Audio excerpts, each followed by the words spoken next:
Thank you everyone for joining us today for the webinar, Tuning the Trouble Away, Controlling Your Home's Chemistry with Corbett Lunsford. I'm Nikki Kruger, the Building Science Manager for Santa Fe Freestanding Dehumidifiers and Ultra Air by Santa Fe Whole House Ventilating Dehumidifiers. We are proud to partner with Corbett to bring you this fast-paced how-to. You'll learn the fundamentals for changing your home's health for the better and the key techniques, tools, and technologies you can find to make your home a haven quickly, effectively, and affordably. For those of you that do not know Corbett and his wife Grace, they have created the first TV series about home performance called Home Diagnosis, which airs on public TV across the US. They have hosted over 500 YouTube videos and 80 interviews for the Building Performance podcast. In addition, the Lunsfords are home and performance testing experts who also train professionals through their Building Performance workshop.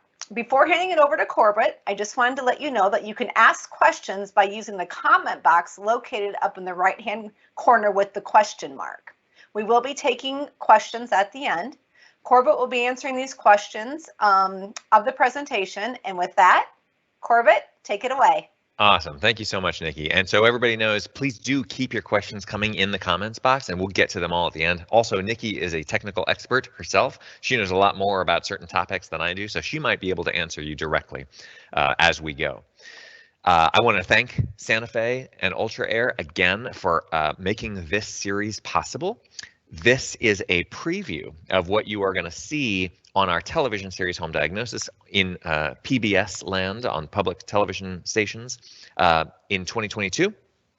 And we're diving into this really deeply there, which we're very excited about. And they have helped make that possible. They're one of the founding sponsors of that show. So you will also be able to see a video coming soon on this YouTube channel about the dehumidifiers that we have installed in this house that I'm talking to you from right now. This is the training center that I'm in right now that we've been training people in. So I have a ventilation workshop coming up at the end of May that talks a lot about, it's a 4-hour course. So like where this is 1 hour about all the things that you could possibly do, we're going to really dive into just the ventilation conversation there. So just as a review, what we went over in part 1 and part 2 of this series is the basics are you need to understand these 3 principal branches of the science of homes. And the overarching theme of everything is, repeat after me, the home is a system. My home is a system. Just say that to yourself all the time because it's true, number 1. Number 2, you're being brainwashed against that. They want you to think that your home is just a bunch of products that happen to be in the same place at the same time. Not true. There's interactions within physics that also interact with interactions within chemistry that also interact with the microbiology of your home. And these things are all interrelated and interdependent on each other. It's a moving parts. It's like a watch. So in order to start solving the problems, and that is what we are diving into in this hour-long presentation, there's a very simple way to think about any problem that you're ever going to have in a home. And if it has something to do with ventilation or with smells or with humidity problems, et cetera, heat problems that you've got, certain rooms are giving you a hard time. If you follow this kind of prescriptive way of looking at it, the answer will become apparent. The first thing you always need in order to have a true problem is people. The second thing is going to be a pollutant of some kind. The third thing is going to be a pathway for the pollutant to travel through to get to the people. And the fourth thing is you have to also have, in addition to those other 3 problems, a pressure differential. And so, in order for it to be a true problem, you have to have all 4 working together. In order to solve this, all we need to do is take away one of them. You do not, if it's a mold problem, for example, need to induce a pressure by putting in an exhaust fan, seal up all of the pathways between your house and the mold infested area, scrub away the mold, and move out. That would be total overkill. You do one of those 4 things and you are good. So in order to start healing your home chem, which is how you tune the trouble away, the first thing is you don't bring bad things home. This is a very simple thing to say, absolutely impossible to do in real life, because the first thing you need to understand, we went over in part 2, the last part in this series, is that you yourself are one of the bad things that lives in your house. We put off about a pound a year of skin flakes into our home. We emit formaldehyde. We emit carbon dioxide, all kinds of things that like are actually not good for people to be around too much. And that was not a problem when we lived outside and in trees. But now that we're inside in increasingly airtight homes, which you can't do anything about, let's just be honest, homes are becoming more airtight. We need to be able to start addressing some of these problems. So don't bring bad stuff home. It's nice to say. Do try to do that, and think about it as you're making your purchases of furniture or of building materials and things like that. But also, don't be too anal about it because you can't win. Second thing is ventilate. You must do this. Everyone should have this. I'm going to go over what every home in the world needs, and then what upgraded homes like the one I'm talking to you from now, which you can see over 100 videos on this YouTube channel about, are having to deal with. And there's like an extreme version where you get to the point where, wow, this is crazy. Like maybe this is too much work for anybody who's less into it than I am. And the third thing, aside from ventilation, is keep it dry. It turns out that moisture is a key ingredient and a lot in fueling the chemistry, in fueling the microbiology, and then also making the contaminants that live within the physics realm that we're kind of worried about traveling around, particles and molecules and things like that. And by the way, I have a picture of a teepee here because everybody understands this. In a teepee, they do these three things. Number one, they're not bringing bad stuff home, right? They didn't have a culture where they were constantly getting new personal care products and new pieces of furniture and stuff like that. They had like natural rugs inside the teepee and whatever they were wearing. Ventilation. If you missed that hole in the top of the teepee where the smoke could go out, everybody dies. Keeping it dry also, right? It's shaped in a way so that the rain, when it falls, all goes away. And then they put it on top of a hill, which you don't find in places like, up on the shore in New England. Every single lot is sold. And so the places where you would never want to build a house 200 years ago are now places where like, well, this is the only place to build a house now. So we have to do this. So they had it right in a lot of ways. And we need to kind of understand that there are a lot of limiting factors in the real estate industry that are forcing these problems to become more than what they used to be. In the middle, you can see my daughter standing next to a dehumidifier. I'm going to talk about that. And on the right, you can see spot ventilation, which I'm going to talk about as well. These are your 6 classes. If you're going to try and do number 1 of not bring bad things home, this is the easiest way for you to do that, is just learn your 6 classes and then just keep an eye out for them. Number 1 is highly fluorinated problems. These are things that are waterproof or stain resistant. Try to avoid them. Number 2 is antimicrobials. Try to avoid that too. I know that everybody's right now is being like, but I've been putting Purell on my hands for the last year. What are you saying? If you're putting Purell in your hands and then eating a sandwich, like that's not a good idea. Also, we're not really talking about adults. Mostly what I'm talking about with you right now is children. Don't let your children put chemicals inside their body because they're already having to deal with all kinds of weird environmental things, including coronavirus. Flame retardants, which now live mostly in furniture foam and in building insulation. That's plastic foam insulation, both spray and panel versions. Bisphenols and phthalates are things that are in vinyl. Try not to buy, vinyl flooring, vinyl couches, faux leather, things like that. Some solvents and certain metals, these are mostly elemental metals and solvents. I would not worry too much about it. Just don't keep stuff like that in your house or in your garage. Have a shed, keep it there. All homes in the world must have these 2 things in order to really be habitable spaces. And this is not a first world, second world, third world thing. Like everybody needs this. So number 1 is you got to maintain a temperature that is not going to allow you to die from cold exposure or from heat stroke.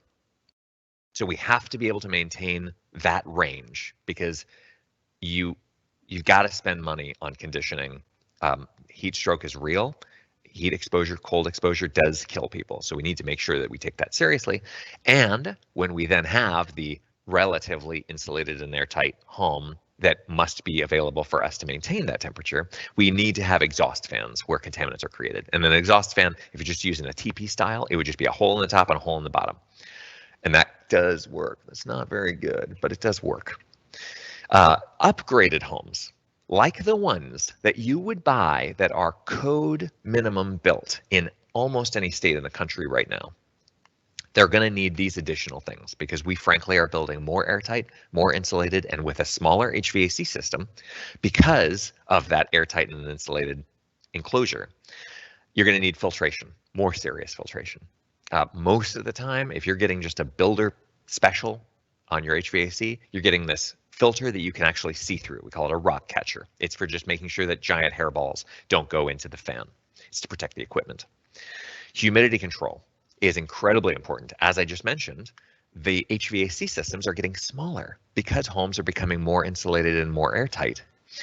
And so when it's smaller, it means it moves less air, it filters less air, so you're going to need that additional filtration and that additional drying potential, especially if you're moving to mini splits. I was just on a phone call this morning with one of my clients in New England who was talking about, should I do all mini splits or should I use a ducted system? And like, you should just know, I love mini splits. There's one, on the wall right there, but they do not dry very well. They have what's called a 95%, 5% sensible latent split. It means only 5% of the energy that goes into them is for drying.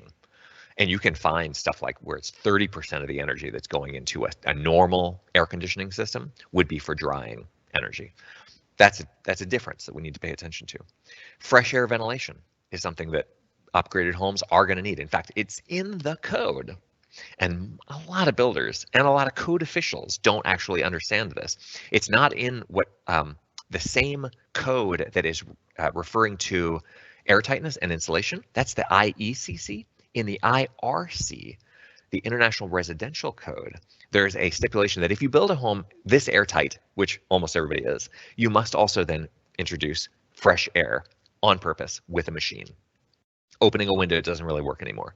Pollen here in Georgia, it's not going to work. I can't open a window while it's pollen season. I'm going to literally poison my house. If you live near forest fires, that's also a problem.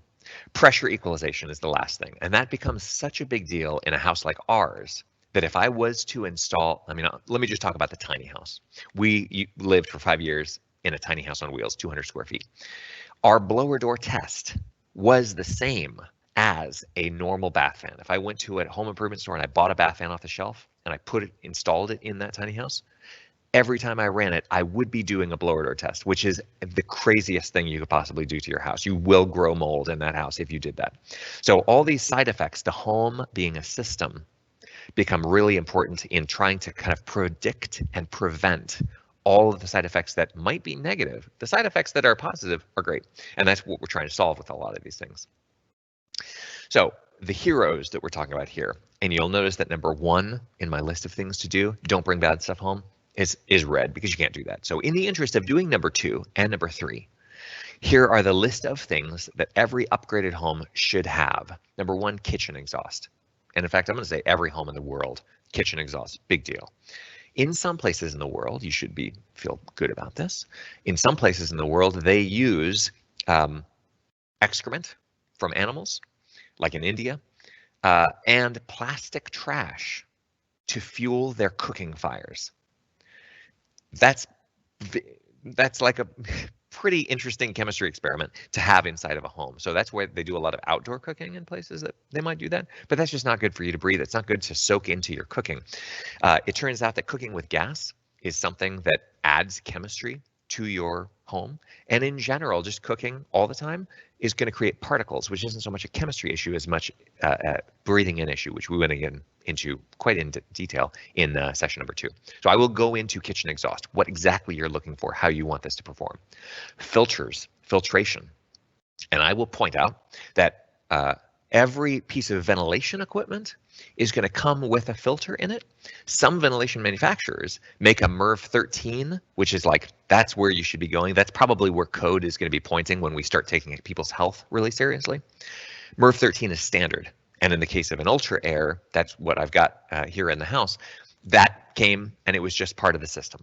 You can get it as an upgrade, and I highly recommend that you do try and upgrade your filters whenever possible with a professional, because if you upgrade your filter yourself, it's possible that you're going to choke the airflow, which is the other thing that you're really trying to tune for. So just be careful about that filtration thing. But professionals generally are pretty good about knowing when certain types of filters will work. Dehumidifier. This will be your friend. You need one of these. Lots and lots of people who do what I do are agreeing that basically every home that is built nowadays and older homes that are being improved should have a dehumidifier because, at the very least, when you have something bad happen, like an entire week of rainy weather, if you don't want to start growing stuff in your house, you got to have a dehumidifier. So if it's like having insurance, like I don't like health insurance, but I have it. And it's because just in case something bad happens, you have something there. That's what the dehumidifier does. It's a supplemental. Some people would say, oh, the air conditioner is supposed to. We went into some of this in parts 1 and part 2, but it doesn't always work that way.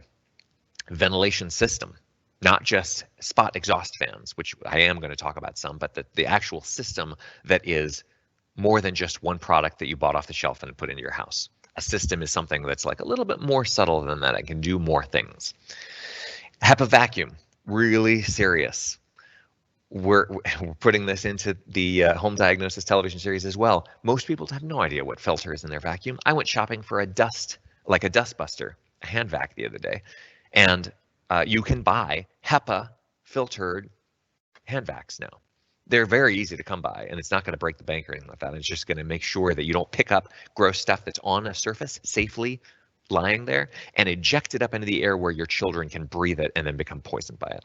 And the last thing is surface washing. You want to make it easy for people to wash stuff. That might mean that you don't like put architectural features into a house that you're designing that will make it really impossible for you to get up there and clean on the top of it.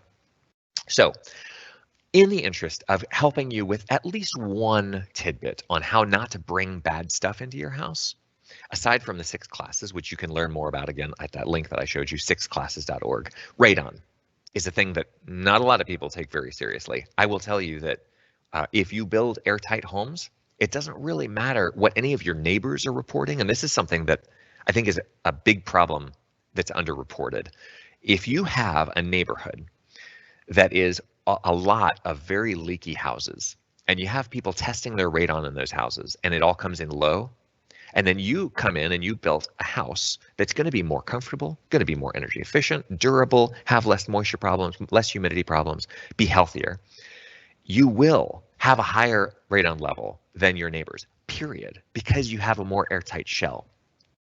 So when we built our house, I had what's called a passive radon system, which is just a pipe that goes down from below the slab to the top. And all you need to make this work is basically an airtight container where the radon is going to be originating. And then you need 24/7 suction up through the house and ejecting out over the roof in order for this to work. You can see my installation right there. And by the way, I installed all of that radon pipe myself on a Saturday. I don't like ladders. And that was not super fun, but all those joints are glued and it's fastened to the house. It's a pretty rugged system. It's pretty lightweight, not hard to do. Some people might think that's ugly. I think it looks the same to me as like people who hot rod cars who have a hood that is raised up and you can see some parts of the engine through. That's what I think of when I look at stuff like that. I want to see the mechanics of the house. So this is hot rodding the house. Now, in order to test whether this will work, you can do a test, and I actually described that in a video on our YouTube channel. You can see that. What you see on the right-hand side here with this red gauge, that's just a liquid gauge. It's a pressure gauge that's not, you don't have to plug it in or anything like that. 5 inches of water column is what that system that I'm showing you is pulling. That's way more than you need. Mine is pulling about a 1/2 inch of water column. And it's more than enough. All you need to do basically is suck on the radon origination chamber, which is underneath the slab. It's this big gravel bed underneath my house. You need to suck on it harder with the fan than the house is sucking on it. That's basically it. It's pretty simple. So I highly recommend that you look into that. There are radon monitors that you can get that are 24/7, not just I want to get a radon test. Can you come out and do it for me? Yes, it'll last a day or 3 days or 7 days or whatever. I swear to you, the levels change seasonally. So just pay attention to that. So as far as your kitchen exhaust hood goes, you can see 2 installations that I have done myself. I am not a builder. I'm not an HVAC professional. This is not rocket science. Yes, it is hard, and you should probably have a professional do it for you if you don't want to spend years doing it like I have. But in the middle is our tiny house, and on the right is the new house that we're in right now. Number 1 thing, shop for quiet. You gotta have it be quiet. If it is not quiet, I swear you are not going to use it. Or whoever it is, like if you're buying it and your daughter is the cook in the family, you're buying it, she's not going to use it. If you're buying, I'm hoping that Grace uses ours all the time. Ours is actually so quiet, both of these, that we will forget that they're on until we walk past and go, wait a minute. The one in our new house is actually so quiet that you cannot hear it when you're standing right underneath it when it's on low. It needs to overhang your cooktop. That's really important. You can see both of these do that. And that includes coming out. You want to kind of have it be a certain shape so that it grabs all the fumes that are created. And that's not just the stuff from the cooktop, the burners. And you can see that we've got gas that we're working with in the tiny house, and then induction over here. The ovens also create fumes. A lot of people will put their ovens on another wall entirely, and then whatever exhaust fan you've got over here for the stovetop isn't going to be grabbing those fumes. What you're creating is particles that you're really worried about, less the chemistry, although there is a lot of chemistry. You cook a turkey, for example, you're creating all kinds of ammonia and just crazy amounts. Like you'd be very surprised. You can see videos about the home chem experiment on our website. We went over that in the second part of this series. You basically want the shape to be an upside down bathtub. If you think about like it having a drain and you're going to take all the fumes out, what you don't generally understand about cooking fumes is that when you have like a little pot that you're boiling or frying in, the plume of cooking gases doesn't go straight up like you'd think that it would. It actually goes up and then it gets added to by the room air and it cools down a little bit and it starts getting bigger and bigger. So as the fumes go up, they're getting bigger and bigger. And so you want that to be a big bowl bathtub shape in order to grab that. The one on the left is that shape. The one on the right is not done yet. I have not built the hood around this. That thing is just called a liner and it does not work very well. So don't go buy one that's glass, that's flat. Anything that's flat is not going to grab very well because it's not a bathtub. Capture efficiency is really what you're going for, more than airflow. HVI, the Home Ventilating Institute, has a metric on capture efficiency for kitchen exhaust hoods that you really want to pay attention to. Second thing on the list, filters. This is the MERV 13 filter that's from the Ultra Air Dehumidifier in our space, and I'm going to come back to that second port that you can see there in the picture. But the filters are things that obviously you're going to want to change. The other picture that you see right underneath me is a picture of a thing called a comparetto. Discovered, invented. It's not really invented. It's a rig. You could put it together. A buddy of mine named Neil Comparetto came up with that idea. It's less than $100. And right now in COVID land, when we've got teachers who are trying to figure out how to make their homes, or they're not their homes, but their homes too, their classrooms healthier, that's an easy way to be able to do that. We're going to be doing that with my daughter's school here when she starts kindergarten in a couple of months. Now, the higher the filter density is, the harder it is on whatever fan is trying to move air through it. So you need to be cognizant of that. That's why generally, if you're going to get a MERV 13 filter, you're going to want that to be as wide of a filter as possible. What you're doing there with that pleated nature that you can see on the one on the left is increasing the surface area a lot. So you can get 2 times or 3 or 4 times as much surface area when you start increasing the width of the thickness of that filter. You also can fix it by just increasing the filter surface area. You saw in my makeup air system, the filter is actually not straight up and down where the air goes through like this. It's on a diagonal. So you can make a bigger, you have a same size box, but you can put a longer thing because it's the hypotenuse now to go through, and that lowers the pressure as well. Now HEPA filtration starts at MERV 17. It's MERV 17 through 20 is HEPA. HEPA is not a brand name. It stands for something really boring, so I'm not going to tell you what it is, but basically it just means it can grab almost all the particles in the air. And it's proven to grab up to 99.97% of particles down to 300 nanometers or 0.3 microns or 0.3 micrometers. And then, so that grabs particles. And the other thing that we're worried about, which we know from part 2 of this series, is molecules, which are not grabbed by a HEPA filter. Molecules are much too small. So if you want to grab things like VOCs, you can't do that with HEPA filtration. You need a carbon filter, which is a separate thing. And you can get filters like this MERV 13 filter that have the carbon embedded in it. So you can do a 2-for-1, or you'd have a 2-stage where you've got a carbon filter and then a HEPA filter. Dehumidifiers. Okay, so here's a picture of my dehumidifier, both of them in this house. The one on the right, that's got my daughter next to it. She's 5. She's very proud to be in my training videos. Is in this room right here. That's called the MD33. 33 stands for 33 pints a day. You're always going to want to know what the capacity is, which all has to do with how much water it actually takes out, not how much power it draws or anything like that. The big one there that you can see is ducted into the duct system in our main body of the house. The most important thing to understand is that this is supplement. If you have an air conditioner, you also need a dehumidifier that was going to supplement. You don't want to try to replace the drying potential of your air conditioner, because that is useful. That being said, let me say this. As far as the ductless mini split that I've got in this room, I have the exact same model that's slightly smaller in capacity installed in the tiny house. And I have a supplemental dehumidifier in there that actually I have tuned so that it takes care of all the dehumidification in that space, which keeps the mini split cleaner. Because taking these apart has historically been a pretty heinous job. There's a lot of screws and it takes half an hour. I have to watch my own video on how to do it every 6 months when I clean these things. So if you can keep it a little cleaner by taking care of a lot of the dehumidification with these machines, it just makes it a little bit easier on the cleaning schedule. But that's a very technical conversation I'm not going to get into. You want to combine the dried air with the air-conditioned air. So you're going to duct these two things together in this what's called the supply plenum. This is really important. So you need to take notes. If you're a homeowner watching this right now, and if you're a professional, you need to know that that way of ducting it is now code in Florida. You have to do it that way. A lot of times we've been thinking that the dehumidifier should replace the air conditioner by dumping the dry air into the return plenum before it hits the air conditioning coil. And that means that the air conditioner doesn't have to dry as much. It can now cool it instead. It doesn't really work that way. It kind of kills your efficiency, and also doesn't help with the drying, because we want as much drying as possible when you have one of these emergency situations. You want to base it on the pints per day. And by the way, manufacturers make this very easy for you. They'll tell you this model handles up to blah.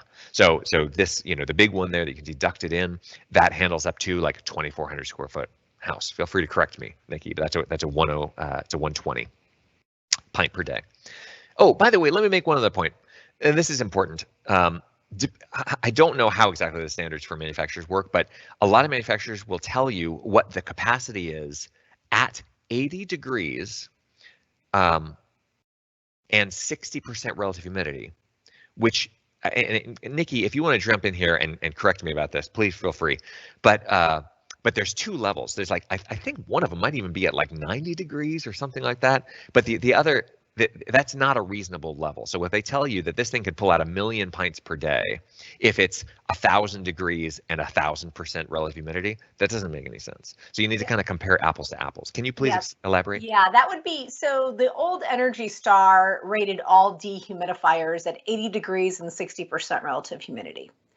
So we were all held to that standard, whether you were a portable, a whole house, it didn't matter. And so that's really more kind of conditions of when you get into indoor pool settings.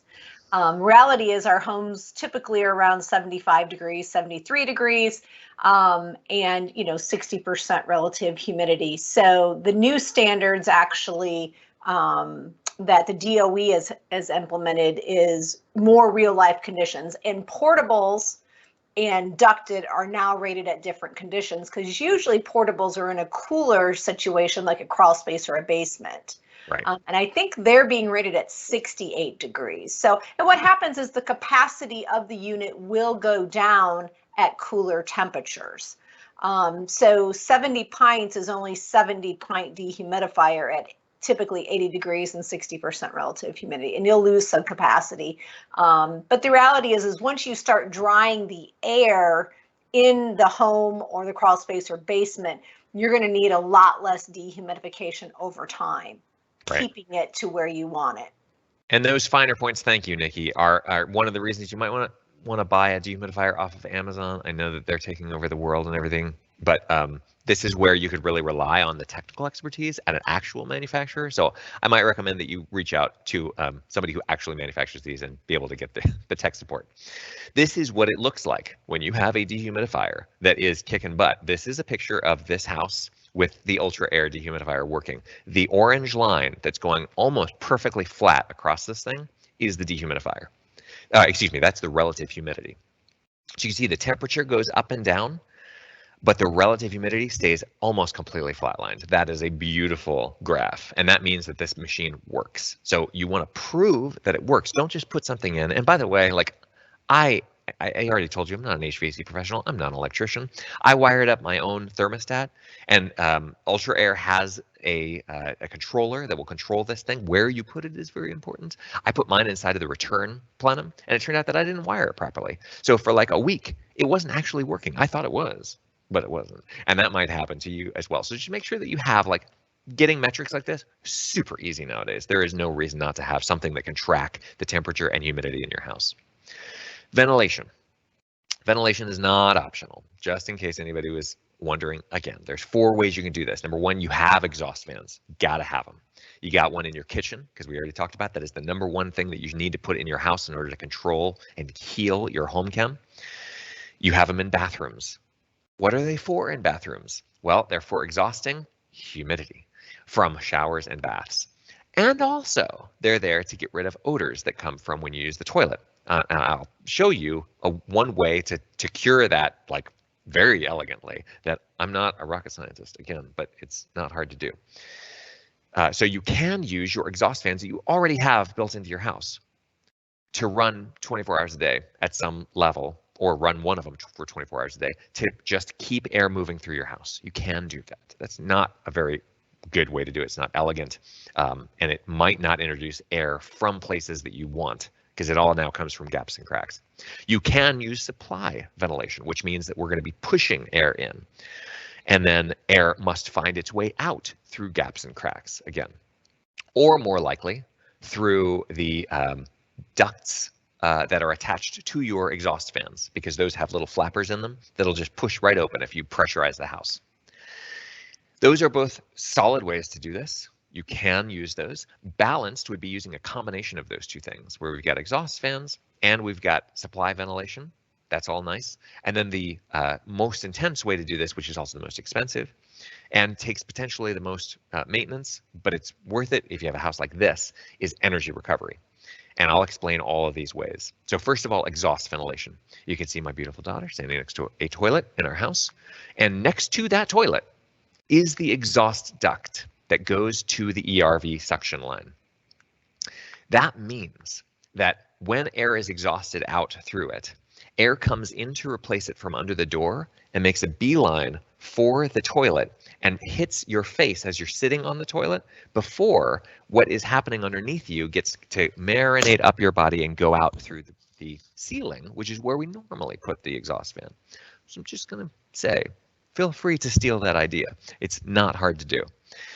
In the shower, you can see we have an exhaust fan in the shower. That's what the little round port is. That is the only place to have the exhaust fan actually live if you've got a shower in the room. If it's in the middle of the room, you know it doesn't work, because every time you get out of the shower, everything in the bathroom is all fogged up, the mirror's fogged up. I'm going to tell you that that thing is running about probably 20 CFM tops. You can't buy an exhaust fan that's that small. And it just runs all the time. I've literally never had anything in my bathroom fog up for any reason. That's what happens, number 1, when you have a high performance home that's very well insulated and air sealed. All the temperature in the house are the same. So there's no thing that's colder in the room than anything else.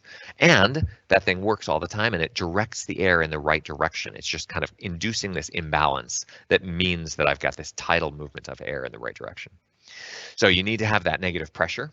You need to think about what that is doing to the space, and then you want to place these exhaust fans or the exhaust ports that lead to your ERV, which I'll get into later, where the pollutants are made. And if your toilet is between the door and the shower, great, you only need one. If your toilet is in a little room like this that's separate, you need 2 exhaust fans at that point. And again, I have mine running all the time at a low level or you can have a bigger one, but try not to get too big. A lot of people think, oh, well, some exhaust ventilation is good, therefore a lot must be better. That's not true, because you can start doing real wacky things to your house if you start introducing more pressure imbalances, because as I already stated, homes nowadays, whether they're new or old and have been improved, are getting more and more airtight because of the things that we're doing to them. So passive vents, this is a thing that people will be like, well, but what if I just put a hole in the wall? For example, we have in the tiny house, you can see the picture on the right underneath me here, above that cooktop is the exhaust hood that's about to go in for the kitchen, which you've already seen. Underneath that, behind where the refrigerator will be, is a hole in the wall that's got a damper connected to it. When I turn on my exhaust hood in the tiny house, that hole opens up and it just allows air to come in. And the same thing happens, by the way, if you have a closet where it's like, oh, I've got combustion equipment, a water heater or a furnace that uses air in the room for combustion and then shoots it outside. I do need to supply air to that room. They don't say in the code book, by the way, and this is the NFRC, National Fire Rating Council. They don't say it needs to come from outside. So you can supply the air for those appliances from your house. You don't have to have, like I was talking with my client this morning, literally, about these ducts that he's got going up and emptying it into his attic, down into his furnace room. Totally, like, block those off. They aren't doing anything. I'm not telling you to do that. I'm just saying that's what I told him, because we know that they don't make a difference. And in general, that's a total misguided fix. Now, the thing is that if you're trying to avoid pressure imbalances, which I already mentioned in this house, I really am, and in that tiny house for sure, they're massive. The way that a hole in the wall works is that it has to have a pressure imbalance for air to come in. So if you're trying to avoid pressure imbalances in the first place, that cannot physically work. So you can't really use those if you're going for a kind of an environment like we have. So as far as supply ventilation goes, you get a couple of different things you can do. First of all, remember that you are using positive pressure. So air will be leaving through different places. If you have an outswing door, it will now become like you have to pay attention to making sure that door is all the way closed, because it might want to drift open. Generally, this is going to be a fairly inexpensive way to do this. On the right, you can see the Ultra Air dehumidifier, which has a port built into it that is for this exact thing. You have a dehumidifier in the space, which is great. Some of the air that we're going to use for this dehumidifier is going to come from outside, and we've got this 6-inch port that we can just duct straight outside, hopefully have as few elbows and as straight a run as possible to get there.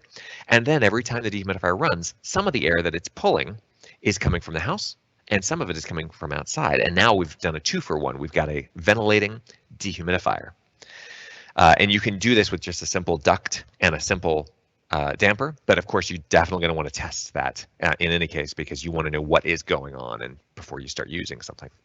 Now, recovery ventilators are something that you'd use in very airtight homes.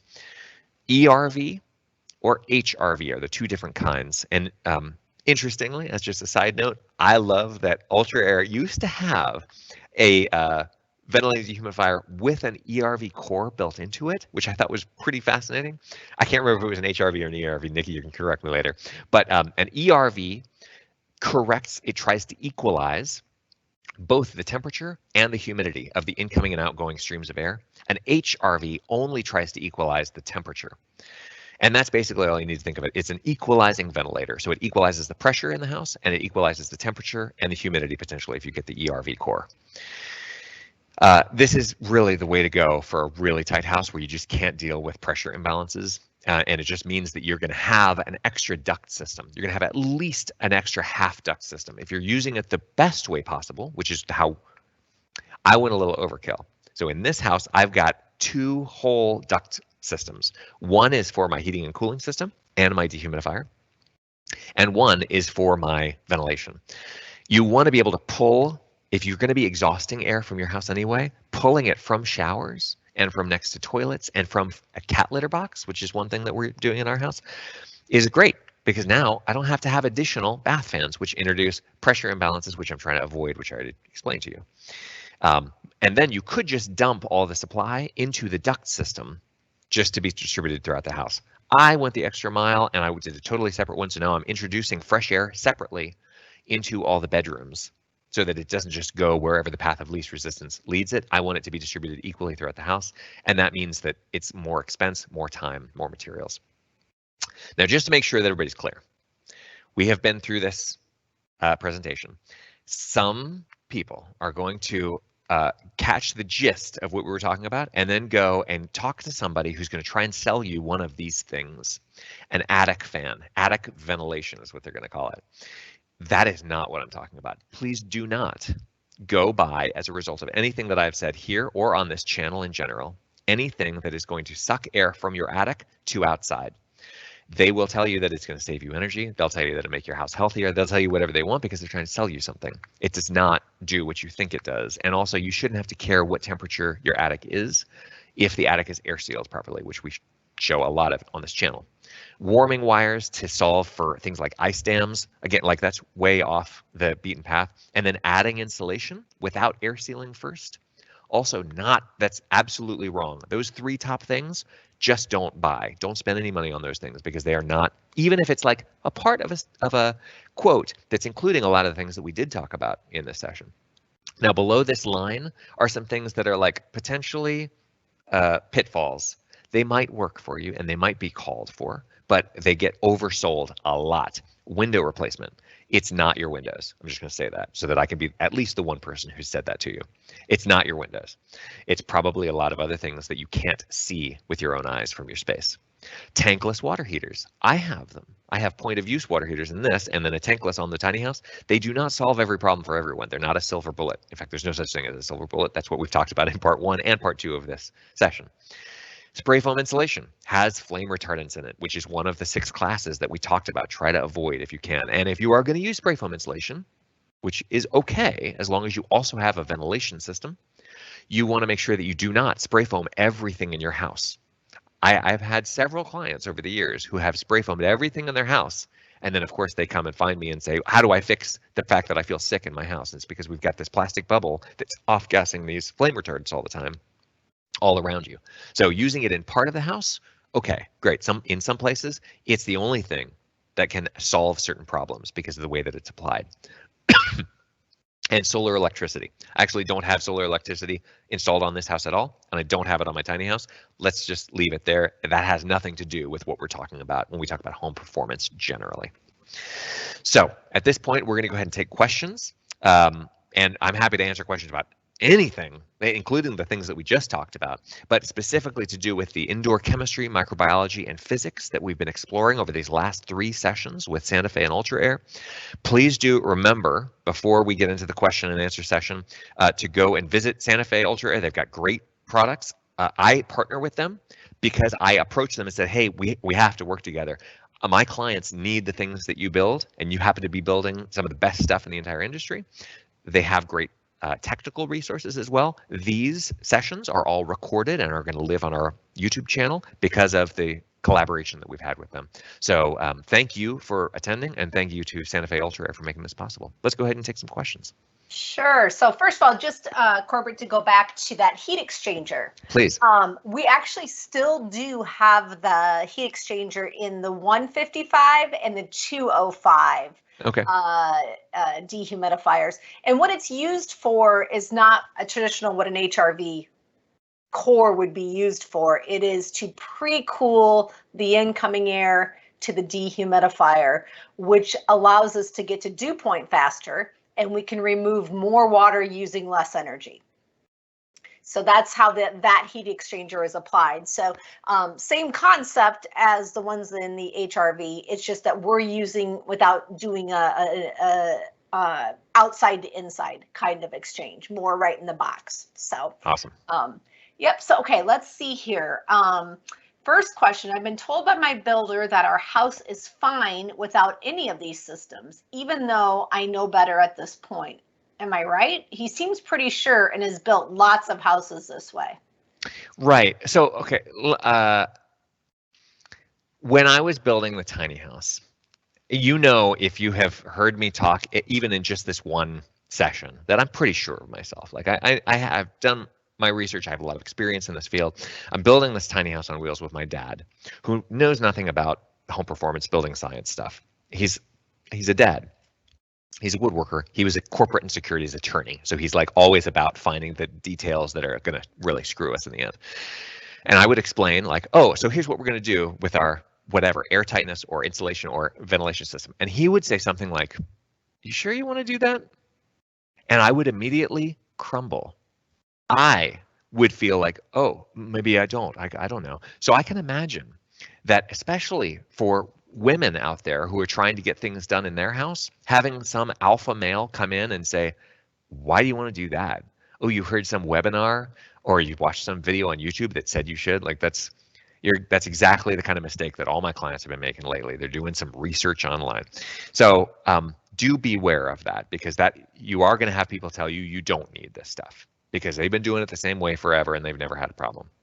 Houses are changing, so they will be having problems. And also, you can buy, because code officials are not enforcing the codes the way that they should be across the country. And that's not to say code officials are bad. They are underpaid and understaffed and overworked. And we throw new things at them all the time. And they have to go stick their nose where they're not wanted all day long. That's all they do, is just go and make people unhappy by catching them doing things that are like not as cool as they could be.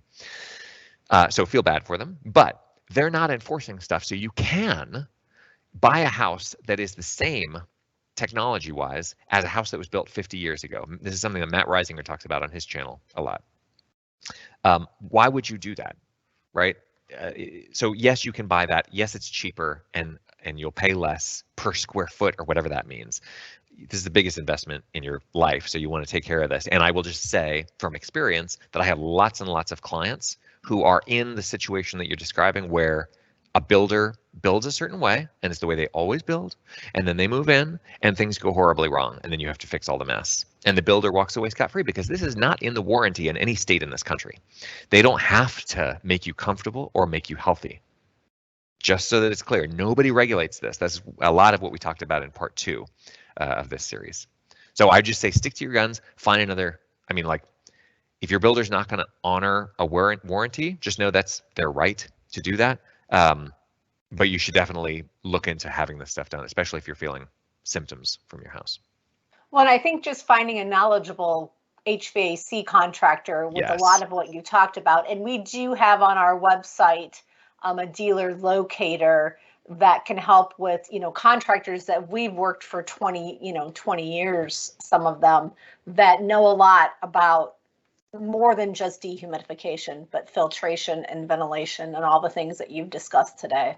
Right. And finding a network like that is really important, because like if you just go by the billboards in your area, you're never going to find somebody who knows what they're. You could open up the the Yellow Pages and go all day long, or Google even, and it's like highly rated doesn't necessarily mean what you think it means. So yes, reach out, use dealer location services like that.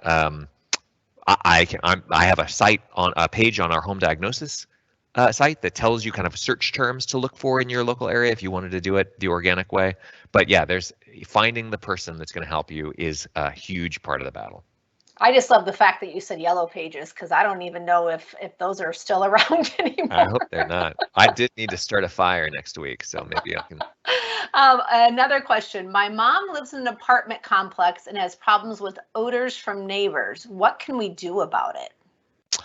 Yeah.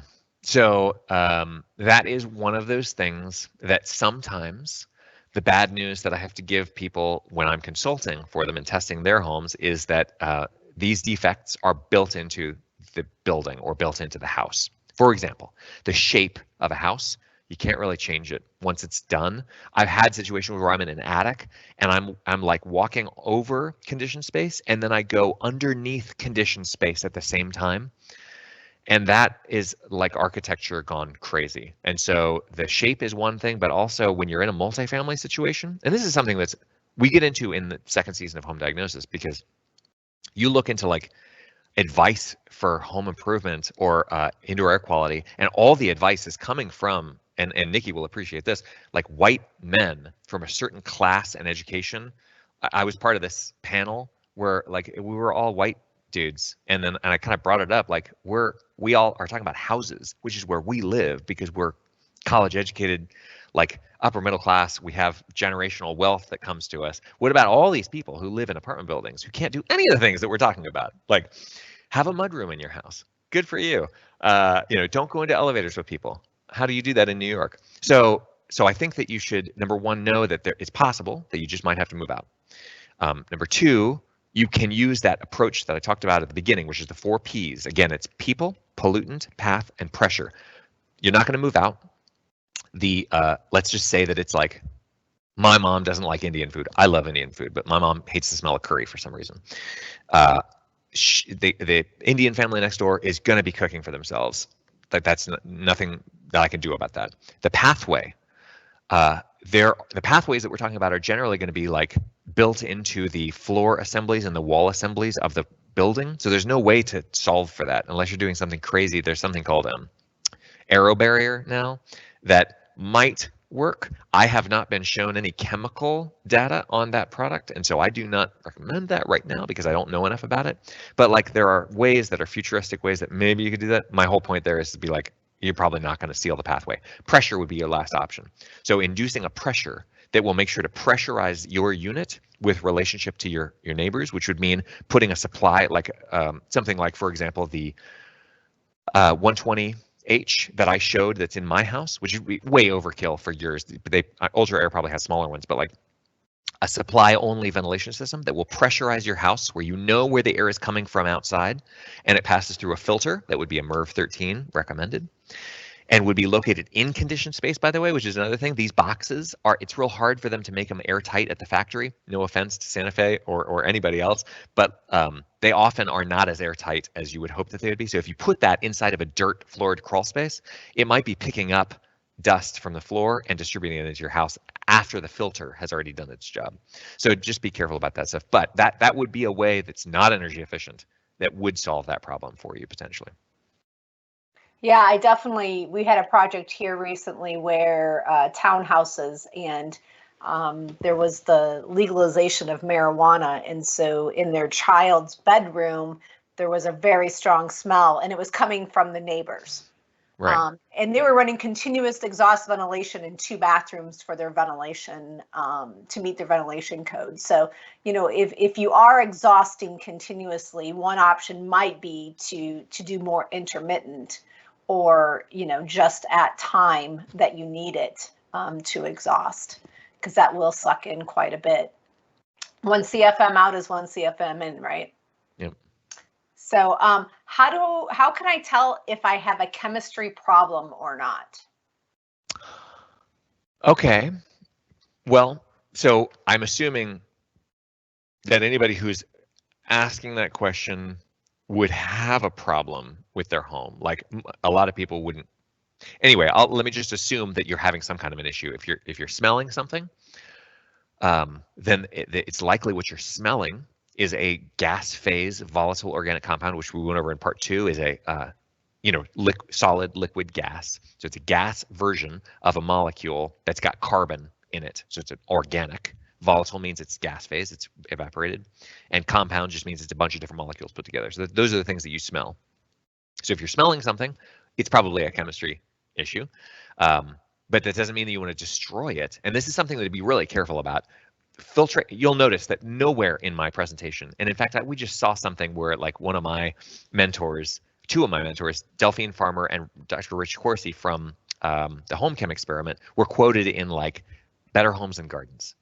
And they went over filtration, and they went over be careful about scented products, blah, blah, blah. They didn't say anything about don't buy any electronic air cleaners, but I'm just going to tell you right now, don't buy any electronic air cleaners. If it's not just a fan and a filter, then it might create chemistry in your house. It's a chemically reactive kind of a process when you're talking about something that's going to like eliminate or destroy anything that says stuff like that they're flashing at you on Facebook or Instagram is not good news. And in fact, there's a bunch of scientists that got together and put out an open letter this past week trying to get schools to stop using these things in classrooms and in schools because they are not proven. They have all kinds of chemical side effects. In fact, another thing, we have what's called a Haven air quality monitor installed on this ducted system that the Ultra Air is part of on this house. And they wrote to me this week and said, hey, just so you know, like we're getting these feedbacks that people, when they turn on their ionizing air cleaner, like a UV light or whatever, the VOCs are going through the roof. And then when they turn them off, they go back down again. Is that possible? And the answer is yes, absolutely, because those things are creating a little bit of ozone or a little bit of chemical reactive product that then reacts with things, and they create these crazy molecules that then it's like a family tree. It's kind of beautiful, but it's also really not healthy probably. So especially if you're trying to protect yourself, assume that it is a chemistry issue and then go ahead and try to get it solved. But again, you don't want to just test the chemistry. You want to look at the whole system, test the physics, the air tightness, the insulation, the mechanical systems, test the chemistry. And you can do that with something like a home air check, which is just a little pump that you rent. It's like $200 and you can test the VOCs and the mold VOCs and the formaldehyde in your house, and then send it back to them and they do a whole chemical analysis on it. And then the microbiology. And if you're going to do a mold test, I have an interview that's going to be coming out soon with a guy named Rob Dunn, who is going to blow your mind about the microbiology stuff. But anyway, all that to say, microbiome of the home is real. There are things living around us all the time. You can't avoid that. So it's just the interaction when it's unhealthy between the physics, chemistry, and microbiology that really we want to try and tune for. And all of this stuff is totally possible. That's why this book is on the screen right now, and that little download you can preview my book for free online, and you can download that how-to booklet. There's also a course that we've got that's like an easy online thing. So just learn more about it and then empower yourself, because finding these professionals is going to be your first task, and then learning to communicate with them is a whole other thing. Great. Well, I think that's a great way to wrap up today's webinar. Thank you everybody for joining us. Make sure to visit Corbett's website here, and also explore our products and solutions for indoor air quality at santafe-products.com. Thank you. Thanks Corbett. everybody. Thank you.